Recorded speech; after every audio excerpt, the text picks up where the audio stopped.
Afternoon. As you know, we have a special guest briefer today, General Steve Lyons, Commander of U.S. Transportation Command, and I'm going to turn it over to the General in just a minute to update you on the incredible effort that Transportation Command and all their subordinate commands and air crews are expending on trying to get as many people out of Afghanistan as possible. So he'll have a brief set of comments, and then we'll start taking questions. But before I do that, I do want to give just an update on Haiti, if you don't mind. Life-saving aid and assistance continues arriving as our Joint Task Force Haiti under U.S. Southern Command continues to move people and equipment to ease the suffering of the people of Haiti. To date, Joint Task Force Haiti has conducted more than 200 missions, saved more than 300 people, and delivered over 88,000 pounds of vital aid as Department of Defense capabilities and U.S. Coast Guard assets, which are now underneath the JTF, the Joint Task Force, continue to rapidly respond by delivering aid assistance where it's most needed. Just to give you a sense, U.S. government assets are providing unique air, medical, and logistical capabilities under the JTF. They include 19 helicopters, both U.S. military and Coast Guard, a U.S. Coast Guard C-130 and an HC-144, 2 U.S. Navy P-8 maritime reconnaissance aircraft, the U.S. naval ship Burlington, which is providing Scan Eagle, so more eyes on overhead, the USS Billings providing a refueling station afloat, the USS Arlington providing refueling and logistics, and 2 U.S. Coast Guard cutters, the Coast Guard cutters Tampa and Reliance. We are, of course, working with allies and partners as well in this whole-of-government effort in support of USAID. So there are many nations like Great Britain, France, Netherlands, contributions from neighboring nations, Colombia, Dominican Republic, Chile, Panama, Argentina, the Dominican Republic. I'm sorry, I mentioned that one already. Costa Rica, Mexico, and Spain. We know there is much more work to do in Haiti to help the Haitian people, and we're committed to being there and to doing that for as long as possible. We're very proud of all the men and women of the department that are assisting in this effort and truly making a difference on the ground. And speaking of making a difference on the ground and making a difference through U.S. military capabilities, I do want to now turn the microphone over to General Steve Lyons, again, Commander of U.S. Transportation Command. He'll have some opening comments, and then we'll get to Q&A. I will come back to the podium and monitor the Q&A. We have a limited amount of time with the General. He's obviously got a lot on his plate today, so we'll try to keep it moving. And with that, General, sir, can you hear me, and are you ready to go?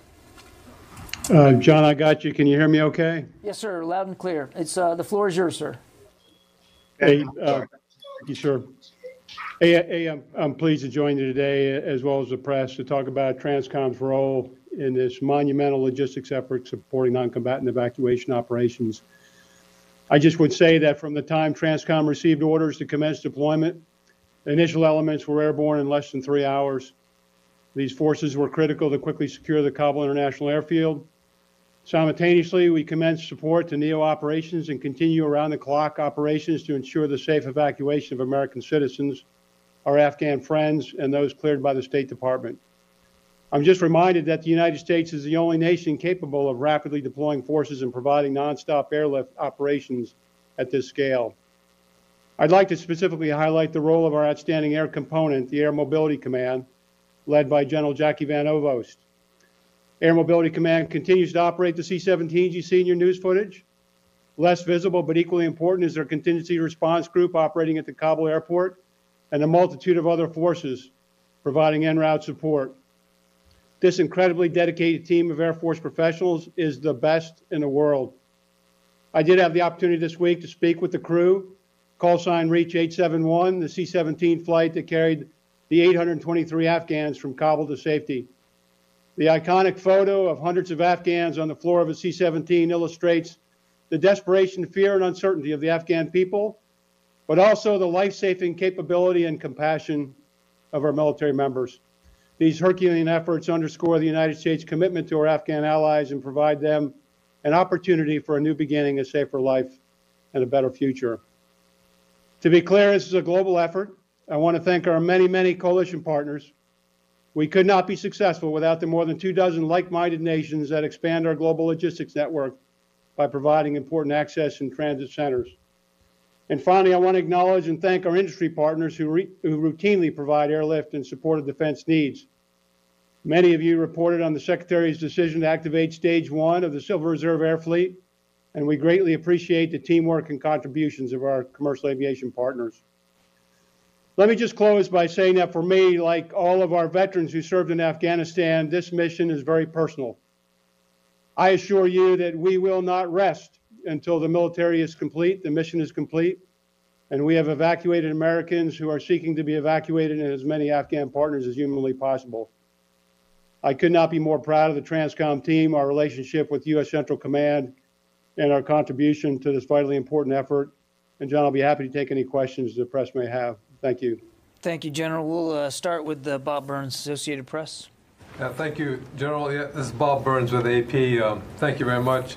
A couple of questions. Currently, what is your maximum capacity for airlifting out of Kabul Airport in terms of the number of people you can get out in a single day based on the aircraft and crews and so forth that you have available to you as of today? And the second question is regarding fuel. I'm wondering if you could describe how you're managing to keep sufficient fuel on hand at the airport given the limitations of that facility. Thanks. Yeah, Bob, thanks for the questions. Let me take fuel first. We do manage fuel, and we intentionally do not take fuel on the ground. So we make sure we have enough fuel to go in and go out without taking fuel on, so we don't stress the logistics posture there. And if the legs are longer coming out, we'll provide aerial refuel en route if necessary. We had last 24 hours, as you saw in the news, more than 10,000 evacuees moved. I'm very, very confident that we'll sustain that effort and improve that effort, to be honest with you. My commitment is to ensure that airlift is never the constraint in this operation. And as you know and appreciate, and I've seen your reporting, I mean, airlift is extremely important, but critical to the throughput is also ground operations, and we're trying to synchronize that as we go. But we are clearly razor focused on clearing the Kabul International Airport of every evacuee that can move. Tara? Thank you for doing this, General Lyons. Could you talk a little bit about the threat that your aircraft are facing as they fly into and fly out of Kabul? We've seen a French cargo plane have to shoot out flares as it was taking off. What are your crews preparing for, and can you put this in context of other threat environments that your cargo aircraft have had to fly into over the last couple of years? Yeah, thank you. I mean, the threat is significant, as you know. I won't get into details. We're closely aligned to CENTCOM and other agencies on threat reporting and potential threat to airlift operations. I would just say, as we watch that, our crews are the best in the world. That machine, the C-17, is the best in the world, and I'm confident that we're taking the right measures to mitigate the threat, and we're connected to the right sources and taking the right kind of measures. And I'll probably leave it at that for good reasons. And ground operations. We were discussing earlier today at the briefing about just the 1 hour on the ground quick rotation. Can you talk about how you're managing that, how the planes and the crews are managing that? Yeah, it's quite remarkable. We've got a number of planes in the system, but we have twice as many crews. And the idea is to keep those planes moving all the time, either by extending the crew day or preferably by swapping crews and keeping the iron in motion.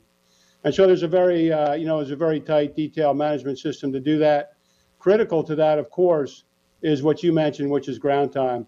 The faster we can turn, either load or discharge, the faster we can turn that aircraft. And we're razor focused on bringing down, and I really appreciate the work ongoing in Afghanistan to bring down the time on ground to under an hour. Nancy. Thank you. General, could you give us a sense how you foresee the mission changing as the U.S. draws down the number of ground forces in Afghanistan in the final days of the month, and what the mission will look like, if there is one, post August 31st? Yeah, I mean, every day we take as the day comes. We are razor focused on NEO. We know and are linked very closely with Central Command on potential operations to close out the mission by the 31st. That was the direction given by the president, and we're committed to do that. And my commitment is to ensure that airlift is never the constraint to execute those operations. And we're well synced with Central Command, have a great relationship, great teamwork, and so I think we are pushing the limits to do everything we can to get every single evacuee out of Kabul. But just to clarify, do you foresee fewer flights in the, say, the 28th, 29th, 30th, 31st of the month as there are fewer ground forces presumably in Kabul? Well, I prefer not to get into numbers of flights by day. I would not say that we're going to let up. We're not going to let up, full accelerator. We're not going to let up. As long as there's a mission to be accomplished, we'll be out there. I forgot to ask you to introduce yourselves because the general can't see you. So, Courtney. Hi, General Lyons. This is Courtney Kuby This is Courtney Kuby from NBC News. You said that you're pushing the limits. Can you just explain a little bit more what you mean by that when you say you're pushing the limits to get as many people out? And then are you able to kind of give us like a big picture look at how many C-17s and C-130s out of the total Air Force fleet are dedicated to this mission right now, out of the entire U.S. military fleet? Well, all mobility resources are focused on this effort. There's a number of ways I could cut the numbers that might not be helpful to you, to be honest. Right now, the air component has well over 200 aircraft committed to operations. Some of these are, even KC-10s are committed to the operation in some way or some fashion. So when I say we're all in, I mean to meet the President and the Secretary's directive to ensure that every evacuee that is cleared to move can move, and our crews are absolutely incredible. I won't lie to you; they're tired.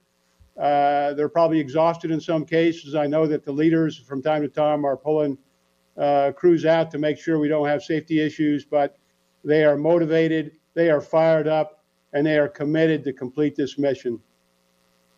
One more about any COVID mitigation efforts that you're taking. Are you doing anything to ensure that your crews are safe from COVID? And can you give us a little bit of the detail of what that looks like? Well, it's a great question. We shouldn't forget that we're doing this operation in the middle of a pandemic.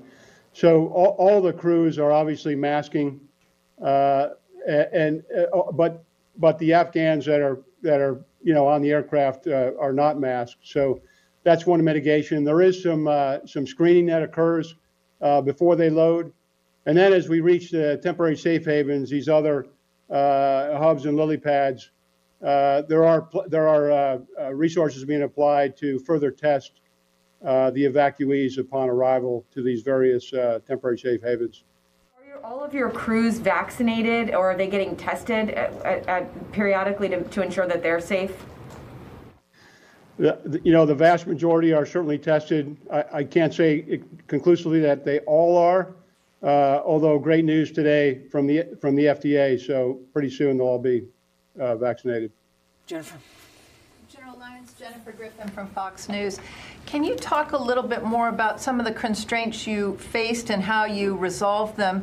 And also, in the last 24 hours, you've gotten 18,000 or 11,000 passengers out of Kabul, clearing the backlog. Are you concerned that there are not enough people cleared through into the airport, that you may have to take off with empty planes? Is there any sign that you're having to take off because of that quick turnaround with empty planes? Great question. Not at this time, and we're in contact with CENTCOM constantly. I talk to Joe McKenzie on a continuous basis, so we're synced up. And the idea is we'd never want to leave Kabul Airport on an empty plane or even a partially full plane if we can avoid it. So we are not doing that. As a matter of fact, we're filling the aircraft to about 400 to 450 passengers in a floor load configuration.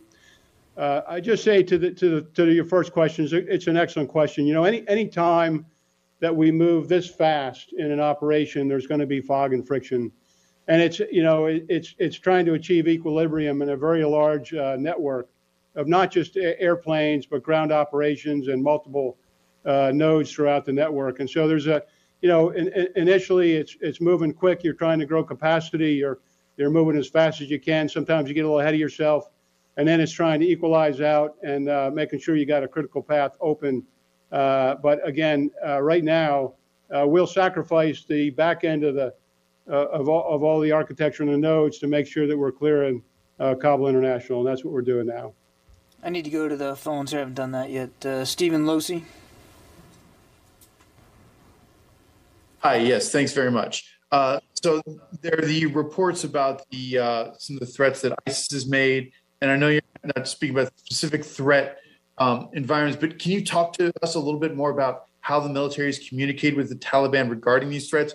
Are you telling the Taliban it's their responsibility to keep ISIS away from the airport? And what happens if ISIS decides to embarrass the Taliban by launching terrorist attacks on the perimeter or the civilians trying to get into the airport?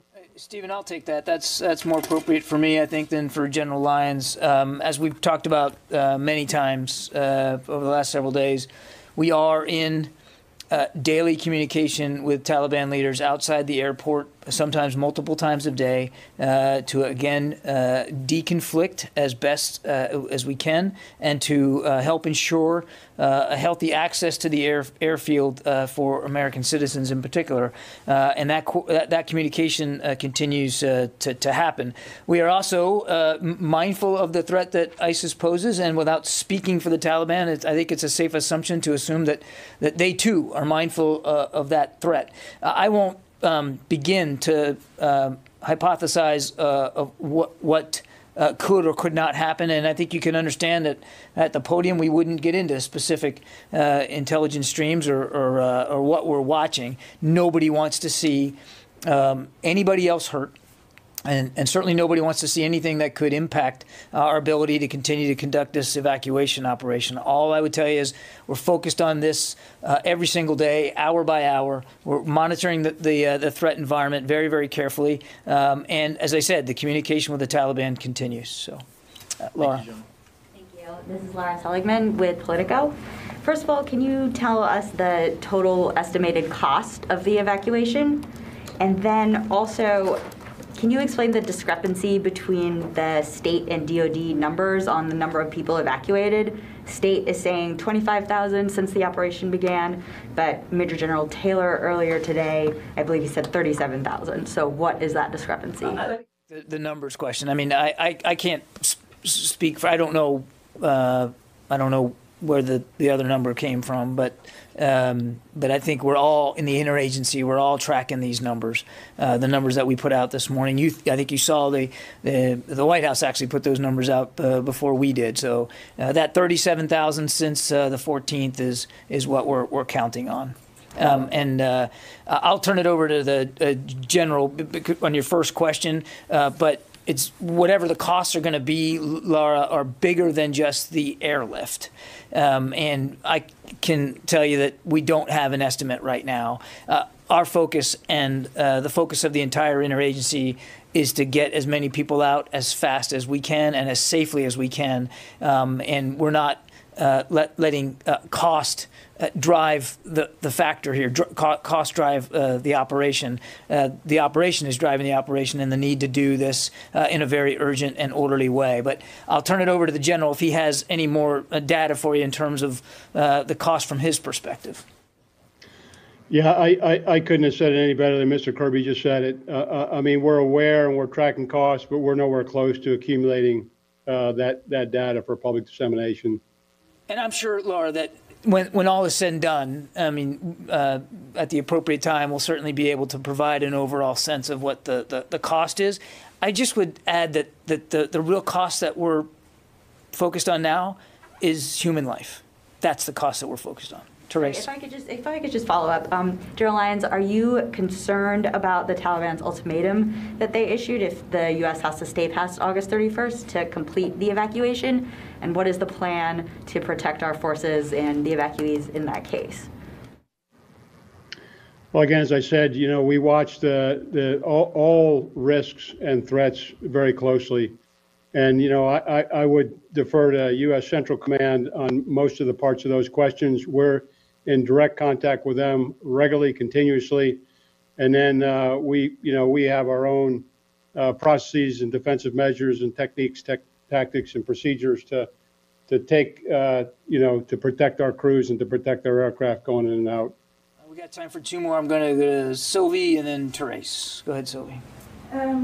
Hello, General. Sylvie Lantom from AFP. Can you speak to us about the cooperation with the Turkish forces at the airport? What kind of relationship do you have with them?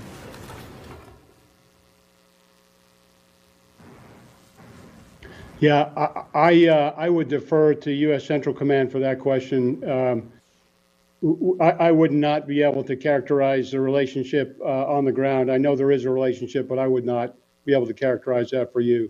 Sylvie, remember the Turks are on the ground, really more of a security perspective, and so it is really more of a Central Command relationship that they're managing with the Turks every day. The Turks are still there, and of course, at what scale that we're there.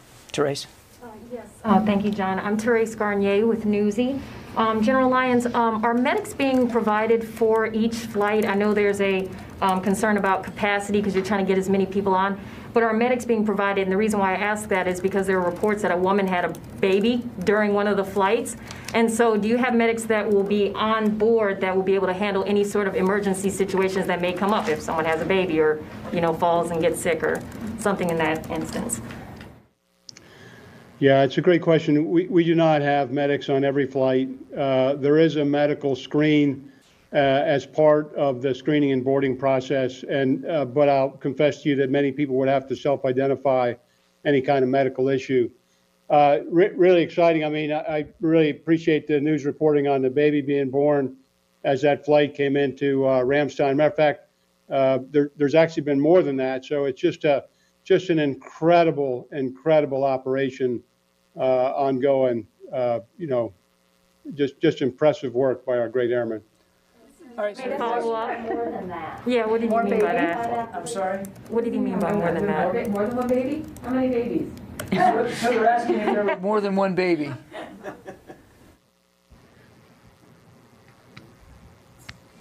No other babies, sir? My last data point was 3. I don't have a formal tracker, but those are so we'll keep you posted. All right, sir. All right, we'll follow up and try to get you information on the other two. Listen, we got to let the general. We have to let the general get. One last on the supplies, though, at HKIA, General Lyons. We've heard some concerns that there wasn't enough food or water for all the evacuees at the airport. Could you just talk about the efforts to fly in more sanitation, more MREs, more water for those that are trying to flee Kabul? Sure. Well, you see all those aircraft going in there, and we never want to send an aircraft empty if we can't, if we don't have to. So CENTCOM is managing that. We've got plenty of capacity going in there, and there is sustainment on those flights coming in that we're taking evacuees out. So CENTCOM is addressing that issue. Thank you. General, we're going to let you go unless you have any closing thoughts, anything that you might want to just hit at the end here. Well, John, I just, again, thanks for being part of this today. But again, how proud I am of our mobility airmen just operating around the globe. It's just impressive to see. And, everybody is just in this all in, rowing as hard as we can. And we're going to make this happen. I'm absolutely confident of that. Thank you, General. Thanks for your time today. Thanks, everybody. We'll see you back here mid-morning tomorrow. Thanks very much. Do you have any updates on the evacuation since this morning? I don't.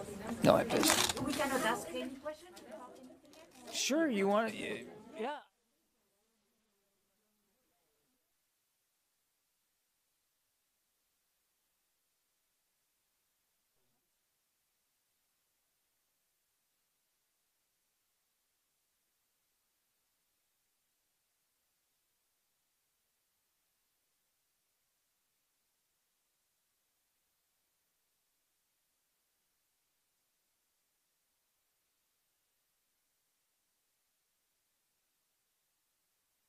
could be evacuated from Kabul after the US military leave the airport.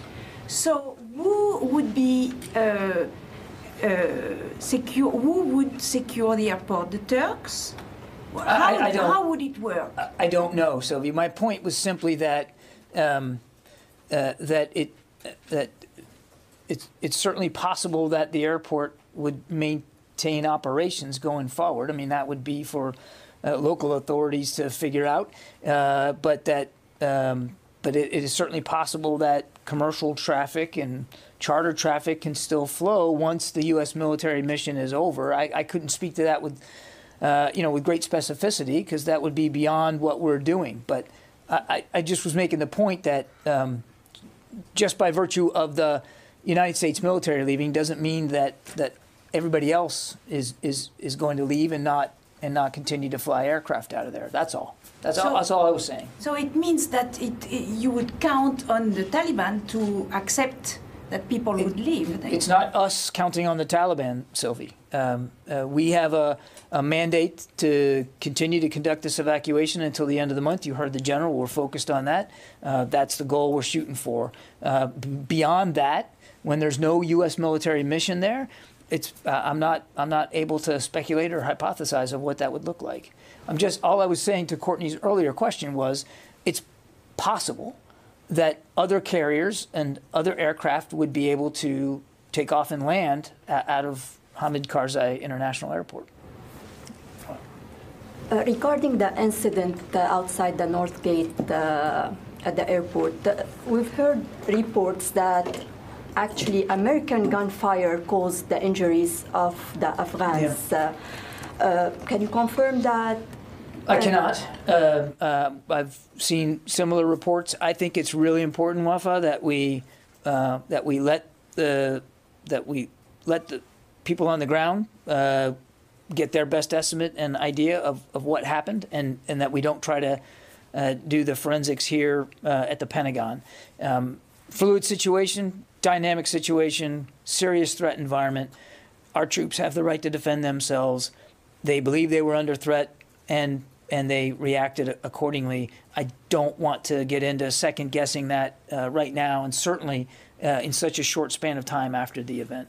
And those wounded were civilians or armed?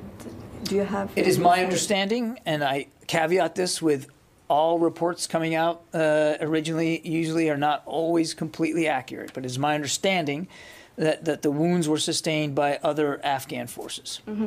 And when you said one member of the Afghan forces was killed during this incident, how did you identify that he was our commanders on the ground? Was he in uniform? How you couldn't tell if he's Taliban or? Well, I don't know what clothes he was wearing. Our commanders on the ground reported that it was a member of the Afghan forces who was killed in action. We have no reason to doubt that report. Anything else, Laura? Yeah, just you mentioned earlier today, I can't remember if it was you or General Taylor, that there was a second rotary airlift evacuation mission out of Kabul. Yeah. Can you talk a little bit about what you assess as the threat to these missions and these aircraft from ISIS-K, from the Taliban? Are there issues with RPGs? How do you make sure that these... Yeah, I think you do understand. I want to be a little careful here, Laura. I would just say that commanders on the ground have the authority to conduct local missions as they deem appropriate to the need. And we charge them with assessing the risk with anything that they're doing. And the Secretary trusts that they understand what the risks are and are appropriately factoring in whatever the risk environment is before they do anything. So while I can't speak and won't speak to specific threat streams around the airport, I can tell you that our commanders are factoring in all manner of potential risk before they conduct any operation. Jake Sullivan earlier talked about the threat from ISIS-K to the airport. Is there a threat from ISIS-K to these operations as well? I won't speak to specifics of the threat, but we know that ISIS is certainly in Afghanistan. And we're mindful of the potential threat that they could pose to security at the airport and to the safe movement of people. Or has the U.S. paid the Taliban for the freedom of movement or transport of any U.S. citizens? No. Has there been any financial consideration paid to the Taliban since August? Not that I'm aware of. Okay. Thank you. You bet. Thanks, guys.